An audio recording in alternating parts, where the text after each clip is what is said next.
психикалык жана сөйлөө дамуунун тежелүүі ЗПР деп аталады.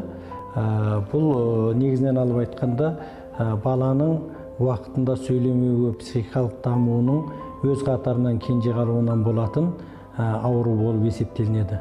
Бұл қазіргі таңда өте көп кездесіліп отырған неврологиялық аурулардың бір түрі. Бала негізінен алып айтканда 3 жасқа келгенде барлық сөздерді қосып, ойын жеткізіп сөйлей бастау керек болады. Бірақ көп жағдайда ата-аналар ойлайды, ойбай, ағамыздың баласы 3 жаста, 5 жаста тілі шыққан, сондықтан тартқан болуы мүмкін деп, кейіндеп, кешеуілдеп келіп жатады. Психикалық және сөйлеу дамуының кенжелеуі жалпы алғанда туа бітті болатын жағдайлар болады. Егер туа бітті болса, бұл кішкентай кезінде 1,5-2 жастың өзінен қалыпсыз екендігін білуге болады. Енді гипоксиядан кейін миға кислород жетпегеннен кейінгі болған жағдайларды ертерек диагноз қоюға болады. Мәселен, 4 айында бала ананың сөзіне, қимылына, әрекетіне қарап, елеңдеп, қалай бұрылса солай қозғалып, сондай әрекет жасау керек. Ондай балаларда ондай эмоция болмайды. 8-9 айына келген уақытта бырылдырлап бір буынды сөздерді сөйлеу керек. Бірақ ондай сөздерді сөйлемейді. 1,5 жасқа келген уақытта бала негізінен жеке сөздерді сөйлеу керек болады. Ол жағдайда енді кейде 3-4 ауыз ғана сөз сөйлейді, оның артық көп сөздер сөйлей алмайды. 1,5-2 жасқа келген уақытта балалардың жеке сөзінің құрамы 20 сөзден артық сөйлемейді. Ал жаңа сөздерді үйретсең, тек қана үлкендердің айтқанымен қайталап жатады. 3 жасқа келгенде бала негізінен қосып сөйлеп, сөйлем ретінде ойын жеткізе алу керек. Бірақ ондай болмайды, тек жеке сөздерді айтады. Менен, ишаратпенен көбінде сондай көрсетіп жатады.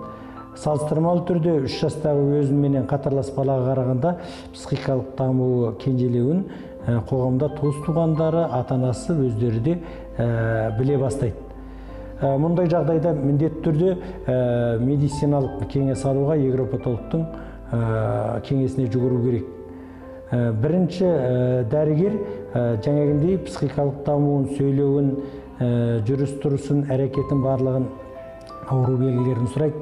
Екінші ЕЭГ-ға тексереді. ЕЭГ-ға тексеру барысында мидың сол жақ жарты шаршасында қалыпсыздық бар екенін байқалады. Мидың сол жақ жарты шаршасының қызметінің бұзылуы сөйлеу нервінің зақымдар болғандығының негізгі көрсеткіші болып есептелінеді.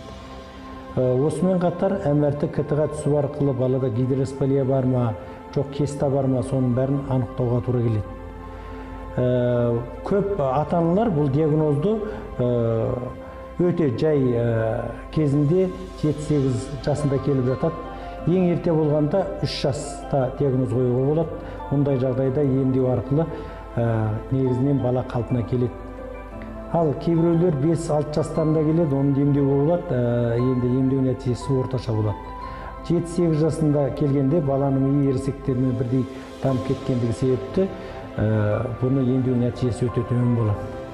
Осының енді негізгі бұл не үшін осы психикалық және сөйлеу дамуының кенжелеуі бұрын атам қазақта көп кездеспеген, әзіргі заманда неге көп деген келсек, біз біріншіден айтатынымыз негізгі себеп жүктілік кезіндегі ананың іштегі аурулары, жүктілік кезіндегі тұншығу және босану барысындағы тұншығу.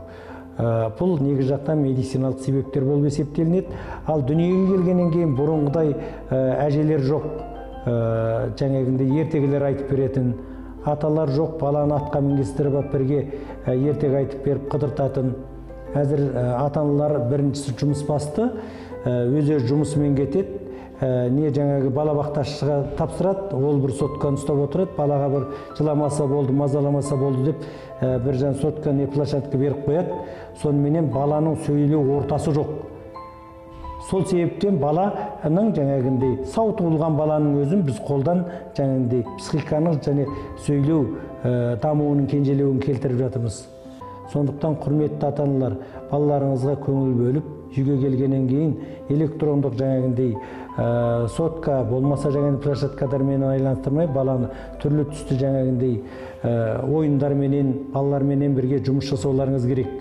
Балалардын тил байлыгы негизгинен ортага байланыштуу. Көп жагдайда семьяда казакча сүйлөйт, ал мектепке бергенде балаларын орус тилине берип жатат, бала бакчага орус тилине берип жатат. Құрметті ата-аналар, сіз үйде қандай тілменен тәрбиелесеңіз, баратын бала бақшасында сол бір ұлттың тілі болу керек, көлеттің мұлт билими де бір ұлттың тілі болу керек. Ары қарай сол мүмкін бар далаға шығып ойнағанда сол бір ұлттың тіліндегі балаларға қосып ойнатқызу керек.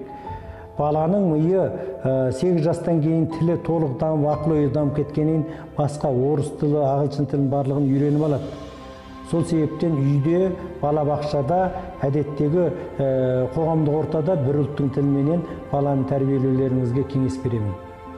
Ал енді диагноз анықталған жағдайда міндетті түрде ертерек медициналық орталықтарға келіп, медициналық оңалту іс-шараларын қолдату керек. Онда негізінен алып айтқанда егілі терапия міндетті түрде керек, логопедтік массаж керек, дефектологтың көмегі керек болады, ми емдейтін аппараттар бар. Онан кейін шөп дәрілерді беру арқылы психикалық дамуын, сөйлеу нервтерін қалпына келтіруге әбден мүмкіншіліктеріңіз бар.